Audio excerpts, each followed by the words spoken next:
Alright, here we are with some more Dragon Ball Fighters. Yes, Dragon Ball Fighters yet again. I know. Even though I'm enjoying the game, I like to upload a variety of games, and, unfortunately, guiltygearstrive is what I wanted to upload. I want to upload Fighterz and guiltygearstrive this week, but if you don't know, guiltygearstrive has been in shambles. I've been saying this every video, but I want to make it clear in case you don't know. The game is unplayable right now, and I'm not going to waste my time. Here's the thing, I can hop on Fighterz and get 30 minutes of footage in 40 minutes, right? I can get 30 minutes of actual usable footage in 40 minutes. On guiltygearstrive, I can get about 15 minutes of footage in an hour. So I'm just not gonna do it. I'm just not gonna do it. Resident Evil 4 Remake is out, which is why it really matters to me, because I don't care about attempting to play Guilty Gear with this garbage lobby system, I'd rather just hop into Fighterz, play literally like 3 matches is like enough for a video, and just have it upload it, because, yeah, Resident Evil 4 Remake is out. I've been playing it, and, so far, it's great. It's I don't want to rant too much about it, but it's definitely, a game that makes the word remake an actual word, It really bothered me what The Last of Us did and how they had the nerve to call that a remake. Because, Resident Evil 2 Remake came out, Resident Evil 3 Remake came out, and here we are, Resident Evil 4 Remake, and, Last of Us Part 1 called itself a remake, and it wasn't. It was a remaster. That, literally, by the very definition, it was a remaster. There was nothing new added, right? A remake is taking an idea and redoing it, and seeing what you could do differently, while also keeping it, what it was, right? Because if you don't keep it what it was, then it's not a remake, it's just a new game. And yeah, Last of Us is not. It has the same exact cutscenes. It doesn't even have new voice acting. It has literally the old voice acting. And it just has better graphics. That's a remaster, not a remake. Same exact everything. And obviously RE4 Remake uses nothing from the original game, because the original game came out in 2005. And it added a lot of new stuff. And, I mean, obviously, if you played Resident Evil Remake, like the other ones before, right? For example, a lot of people say Resident Evil 1 Remake is a remake. I don't really think that. I think Resident Evil 1 Remake is a remaster, not a remake. But RE2 and RE3 are obviously remakes. And RE2 is a remake done perfectly, and RE3 is a remake done poorly. And RE4 looks like it's going to be another remake done perfectly, from what I've played. I've played the first 3 hours. And yeah, it's great so far.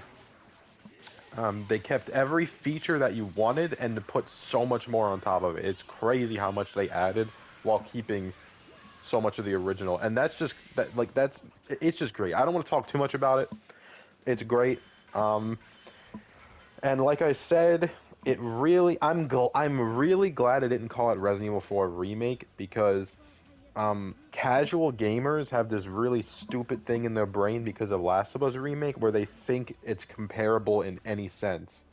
But no, Last of Us just literally used the wrong word. Straight up used the wrong word. They should have had a dictionary on hand. Straight up used the wrong word.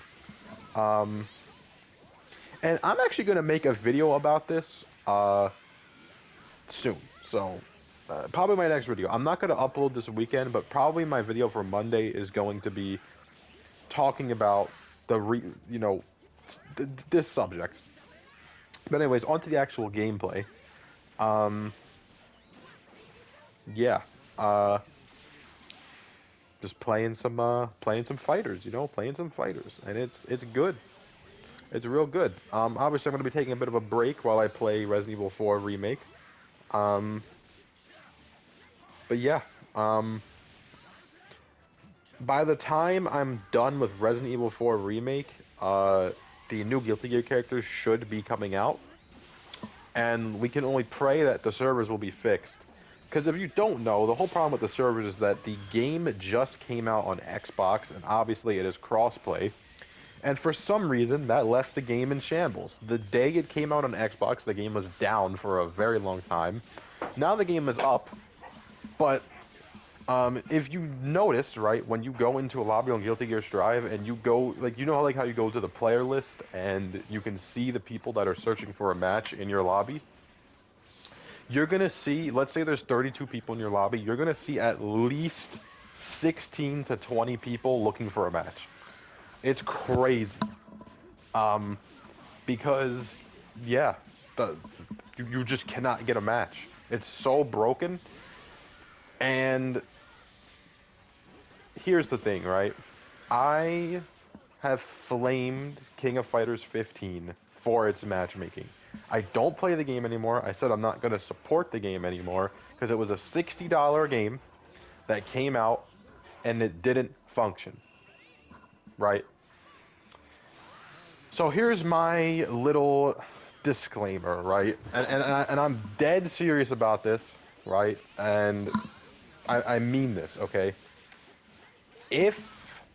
Okay, so here's the thing. The whole, like, lobby thing, I mean, the lobbies have always been bad, right? But the game is literally unplayable now. If this situation is not fixed by the time the next DLC here comes out, not Bedman, the one after, so in about a month and a half, we can estimate, if the lobbies are not fixed, that will be the end of guiltygearstrive on my channel. And I'm dead serious, right? I would be a hypocrite if I didn't play KOF because the matchmaking is literally non-functional. It doesn't work. And then here we go with guiltygearstrive, and the matchmaking is arguably almost on the exact same level as KOF right now. And I still play Guilty Gear, right? I'd be a hypocrite if I did that. So I'm gonna give it a fair amount of time.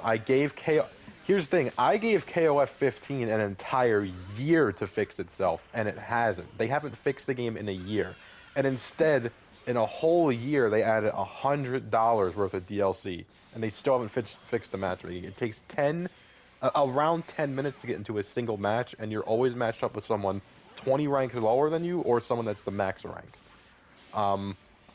So that's my rule for guiltygearstrive. I'm going to give it a month and a half to fix the lobbies. I'm going to play the next DLC character. I'm going to play the character after Bedman. If it's not fixed by then, I'm not buying the next season pass, and I'm moving straight up to Street Fighter, and that's it. You won't see any more Guilty Gear on this channel. Even though I like the game, it is a $60 game where you can't play online. I stopped playing KOF 15 because of this. So I can't just say, oh, I'm not going to play KOF, but I'm going to play Guilty Gear, even though they're facing the same problem, right? A lot of people like to say that the studios are small, right? The studios are small. So because the studios are small, we should give them a break. I agree. However, the games are $60. KOF is $60. Guiltygearstrive is $60. You do not get a break, right? And if I'm not mistaken, I believe Arc System Works only has like 100, 200 employees, right? So yeah, it is a indie studio, I guess you could say. But if you charge full price, you get treated like a AAA company. That's just how it works. I don't remember the last time I've seen an indie game released at $60, right? Most indie games are $20 to maybe $40. And you want to release a product that functions as good as an indie game, but you're going to charge the same price as Call of Duty, you know? And I just don't support that, and I never will. I don't buy sports games, right? I rarely buy CODs. So, you know, why am I going to be a hypocrite? Because, oh, I really like guiltygearstrive, so I'm going to keep playing it? No. I'm going to give it a fair amount of time for it to be fixed, right? I don't expect it to be fixed in a week. I'm going to give it about a month and a half. If it's not fixed, That will be the end, right? If it is fixed, then that just gives me more reason to hate on SNK. Because SNK's matchmaking is still broken, and it's been 1 year and almost 2 months. And you still can't find a match. But don't worry, they're still releasing new season passes. Don't worry about that. Yeah. Indie studio or not, you charge $60 for the game, that's how you're going to get treated. And I paid more. I paid like... Well, I don't know how much the deluxe edition costed, but that's how much I paid. I think it was like $100. So, yeah, that's just the way it's gonna be. And then an actual AAA company like Capcom is going to release a fighting game in about 2 months, and guess what? I guarantee you, past week 1, Street Fighter 6 will not have any of the problems that these SNK or ArcSys games have. And it's so sad that Capcom has already outdone ArcSys's lobby system. They already have a better lobby system than Arc System Works ever had.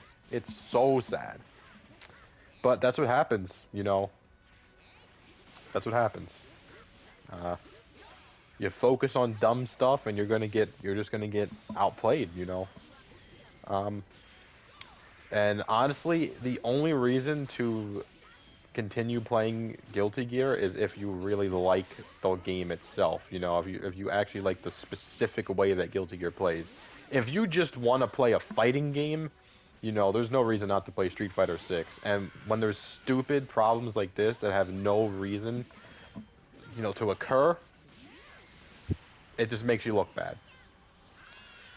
Anyways, you know, like, subscribe. I'm going to have another video on Monday, probably talking about some RE4 stuff.